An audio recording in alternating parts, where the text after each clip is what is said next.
The election is over, but the Democrats' celebration may be short-lived. The stock market plummeted today after the opening bell, and now lawmakers on both sides of the aisle in Congress are promising to work together.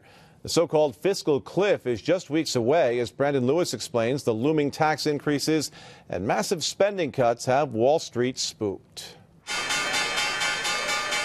It was a dismal day on Wall Street after the Dow plunged 300 points. Analysts say some of it was Obama re-election jitters, but most investors were looking at the horizon, where a fiscal cliff looms to the tune of higher taxes, including a 2% hike in Social Security if action doesn't happen by the end of the year. For a family that makes $50,000, that 2% difference is about $1,000 less in income in your pocket. So it's a pretty big deal. It's an issue President Obama raised in his acceptance speech, discussing the need to reach across the aisle in compromise, something local politicians also want to see. See, to me, I've already voted for what I think is a solution, at least in terms of a 10-year plan to move us forward. What I have found is that part of the political process it really impedes the substantive progress that we need to make.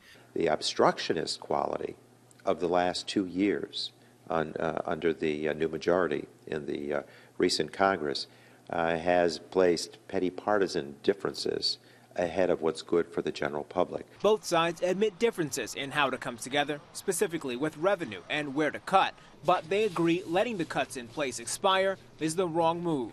In addition to that, you're going to have a slowdown in the economy because of all these really unforced and unanticipated expenses. Fagan is optimistic a deal will come, although says in true political spirit it may not come until Congress has burned the midnight oil well into December.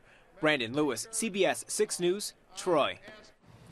And a tax break that saves struggling homeowners thousands may be on the chopping block. Congress has yet to extend the Mortgage Forgiveness Debt Relief Act of 2007. The law prevents homeowners from paying taxes on the portion of their mortgage forgiven in foreclosure, short sale, or principal reduction. More than 600,000 homeowners would be affected if that tax break expires.